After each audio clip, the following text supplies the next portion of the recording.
The Heroes of Olympus, Book 5, The Blood of Olympus, by Rick Riordan. Chapter 16, Nico.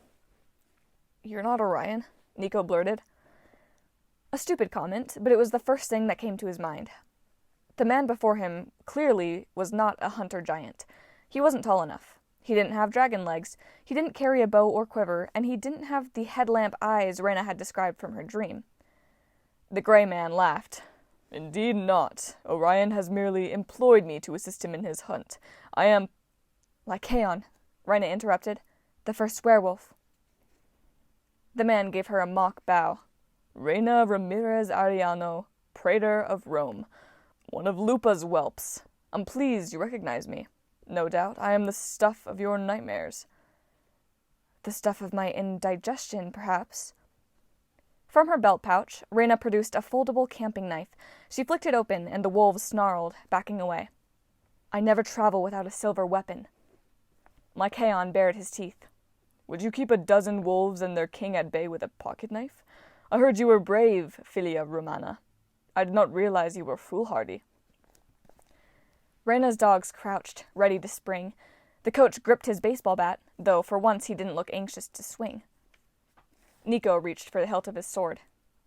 "Don't bother," muttered Coach Hedge. "These guys are only hurt by silver or fire. I remember them from Pike's Peak. They're annoying." "And I remember you, Gleason Hedge." The werewolf's eyes glowed lava red. "My pack will be delighted to have goat meat for dinner." Hedge snorted. "Bring it on, mangy boy. The hunters of Artemis are on their way right now, just like last time. That's a temple of Diana over there, you idiot.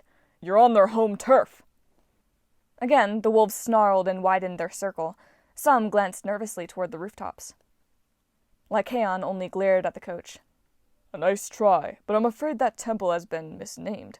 I passed through here during Roman times. It was actually dedicated to the Emperor Augustus. Typical demigod vanity. Regardless, I've been much more careful since our last encounter. If the hunters were anywhere close by, I would know." Nico tried to think of an escape plan. They were surrounded and outnumbered. Their only effective weapon was a pocket knife. The scepter of Diocletian was gone. The Athena Parthenos was 30 feet above them at the top of the temple, and even if they could reach it, they couldn't shadow travel until they actually had shadows. The sun wouldn't set for hours. He hardly felt brave, but he stepped forward. "So you've got us. What are you waiting for?" Lycaon studied him like a new type of meat in a butcher's display case. "Nico D'Angelo, son of Hades. I've heard of you. I'm sorry I can't kill you properly, but I promised my employer Orion that I would detain you until he arrives. No worries. He should be here in a few moments. Once he's done with you, I shall spill your blood and mark this place as my territory for ages to come." Nico grit his teeth. "Demigod blood. The blood of Olympus." "Of course," Lycaon said. "Spilled upon the ground, especially sacred ground, demigod blood has many uses. With the proper incantations, it can awaken monsters or even gods. It can cause new life to spring up, or make a place barren for generations. Alas, your blood will not wake Gaia herself. That horror is reserved for your friends aboard the Argo II. But fear not, your death will be almost as painful as theirs." The grass started dying around Nico's feet. The marigold beds withered. Barren ground, he thought. Sacred ground. He remembered the thousands of skeletons in the Chapel of Bones. He recalled what Hades had said about this public square, where the Inquisition had burned hundreds of people alive. This was an ancient city. How many dead lay in the ground beneath his feet? "Coach," he said, "you can climb?" Hedge scoffed. "I'm half goat. Of course I can climb." "Get up to the statue and secure the rigging. Make a rope ladder and drop it down for us." But the pack of wolves—" "Reyna," Nico said, "you and your dogs will have to cover our retreat." The praetor nodded grimly. "Understood." Lycaon howled with laughter. "Retreat to where, son of Hades? There is no escape. You cannot kill us." "Maybe not," Nico said, "but I can slow you down." He spread his hands, and the ground erupted. Nico hadn't expected it to work so well. He had pulled bone fragments from the earth before. He'd animated rat skeletons and unearthed the odd human skull. Nothing prepared him for the wall of bones that burst skyward, hundreds of femurs, ribs, and fibulas entangling the wolves, forming a spiky briar of human remains. Most of the wolves were hopelessly trapped. Some writhed and gnashed their teeth, trying to free themselves from their haphazard cages. Lycaon himself was immobilized in a cocoon of rib bones, but that didn't stop him from screaming curses.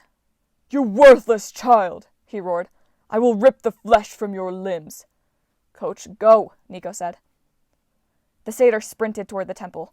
He made the top of the podium in a single leap and scrambled up the left pillar. 2 wolves broke free from the thicket of bones. Reyna threw her knife and impaled one in the neck. Her dogs pounced on the other.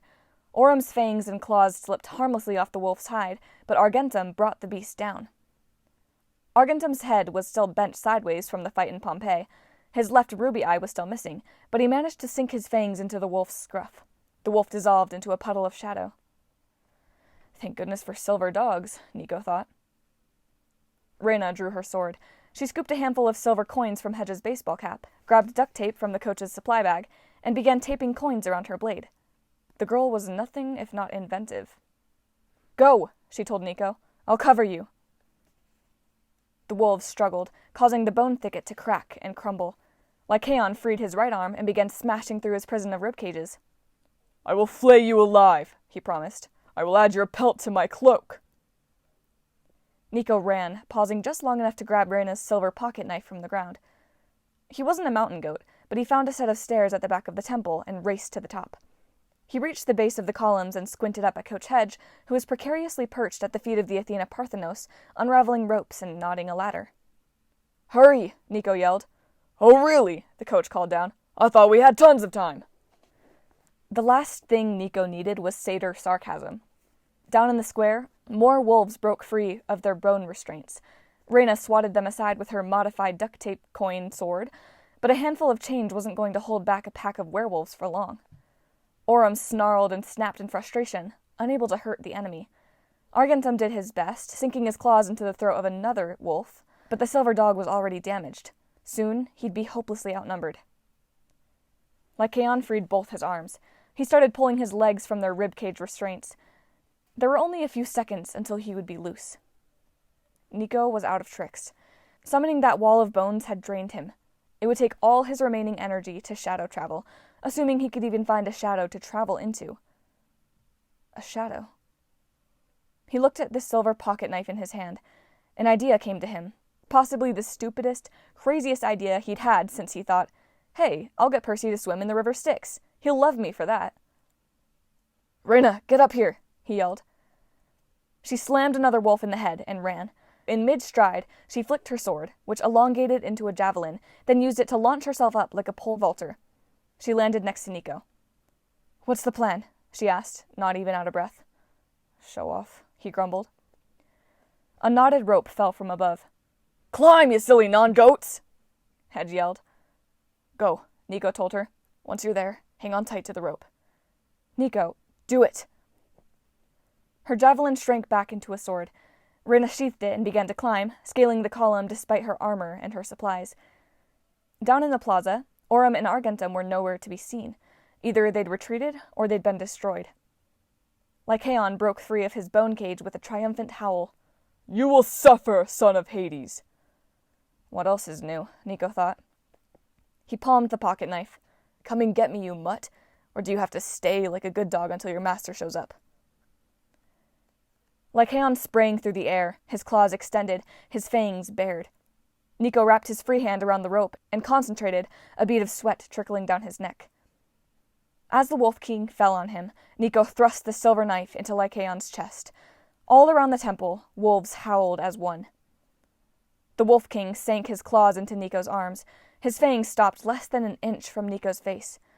Nico ignored his own pain and jabbed the pocket knife to the hilt between Lycaon's ribs. "Be useful, dog," he snarled. "Back to the shadows." Lycaon's eyes rolled up into his head. He dissolved into a pool of inky darkness. Then several things happened at once. The outraged pack of wolves surged forward.